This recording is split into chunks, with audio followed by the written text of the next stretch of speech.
Entre le 15 et le 19 janvier dernier, un événement mondial s'est tenu à Davos. C'était le Forum économique mondial.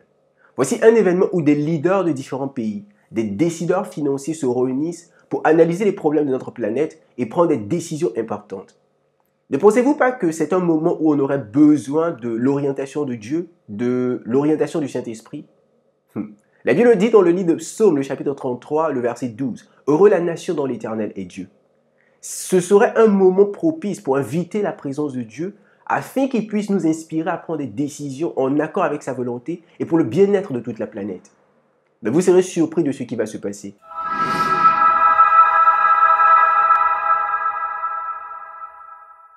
Des chrétiens avaient décidé d'aller distribuer des brochures, des traités à cet événement-là, de sorte à ce que nos leaders puissent aussi connaître les prophéties bibliques et les principes de Dieu. Mais regardez ce qui va se passer. Hey guys, can I ask what happened? Not allowed to do this. Oh, what is it? We have religious books and about Christian. Oh, you guys are Christians, and you got stopped. Was it because it was outside the Ukraine house, We're or? not allowed to. We're in sale, nothing, you know. It's just for free. But he said it's not allowed to in Switzerland here in this town. So we have to go. Permission for the town here. You need permission to give. To give Christian literature here. That's all. And it's about freedom of conscience. Actually, is what we're sharing about. Yeah. But we're not allowed to. So, did you guys travel here as Christians to the WEF to try? To share with people. To have opportunity, because it's also, we believe prophecy. It speaks about what's going to be happening soon, and that liberty of conscience is threatened.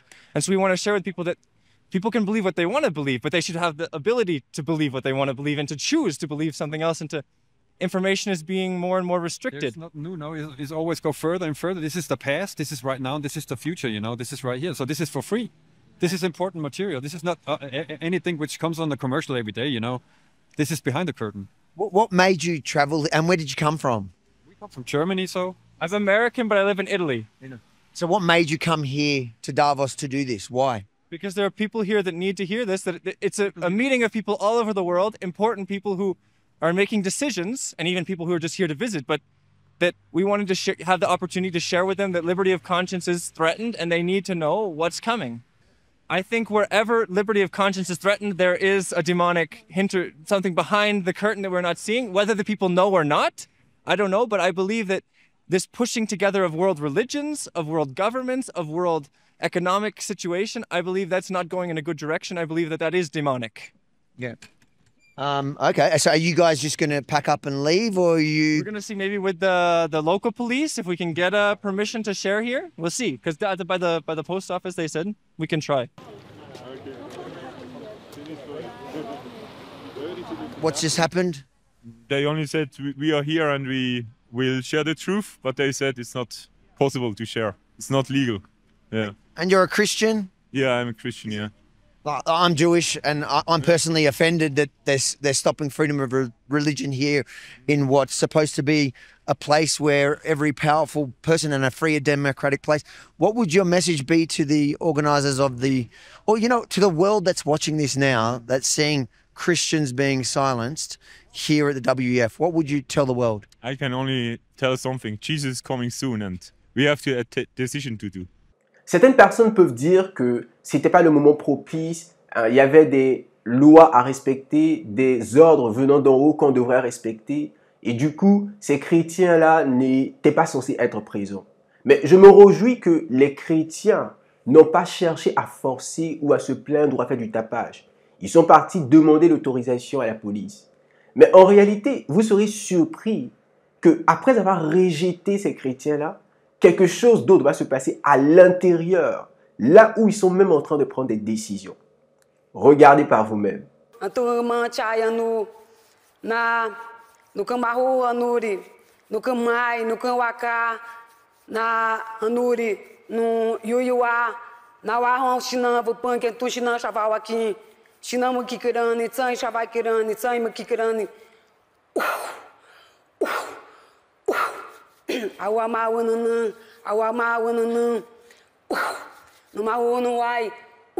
Why sharai?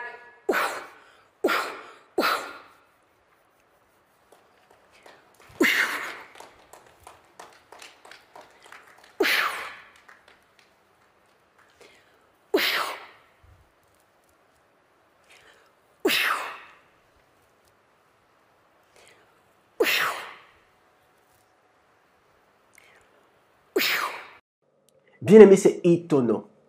C'est vraiment surprenant que des leaders rejettent Dieu d'une certaine manière et acceptent d'autres divinités autres que le Dieu véritable à l'intérieur et demandent la bénédiction de ces dieux-là. Ça n'a pas de sens. Cela montre au fait la dégradation spirituelle que connaît le monde aujourd'hui.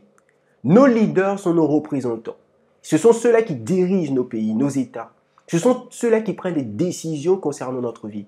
Alors imaginez ce qui est en train de se passer. Rejeter la bénédiction de Dieu, qui n'est suivie d'aucun chagrin, pour accepter une bénédiction d'une divinité étrangère, qui en réalité n'en est même pas une. Bien-aimés, je voudrais nous encourager. Il faut que nous prions pour nos leaders. La Bible dit dans le livre de 1 Timothée, le chapitre 3, le verset 1 au verset 2. « J'exhorte donc, avant toute chose, de faire des prières, des supplications, des requêtes, des actions de grâce pour tous les hommes. » Mais particulièrement le verset 2, où il est dit « pour les rois et pour tous ceux qui sont élevés en dignité, afin que nous menions une vie paisible. » Bien-aimés, il faudrait que nous puissions prier pour nos leaders. Parce que si ces personnes prennent des décisions qui sont en désaccord avec la parole de Dieu, c'est nous qui allons souffrir. La Bible ne dit-elle pas que notre paix dépend de la paix du pays dans lequel nous sommes? Si jamais nos leaders des pays dans lesquels nous sommes prennent des décisions qui sont contraires à la volonté de Dieu, nous allons en souffrir. Prions pour nos leaders et restons vigilants.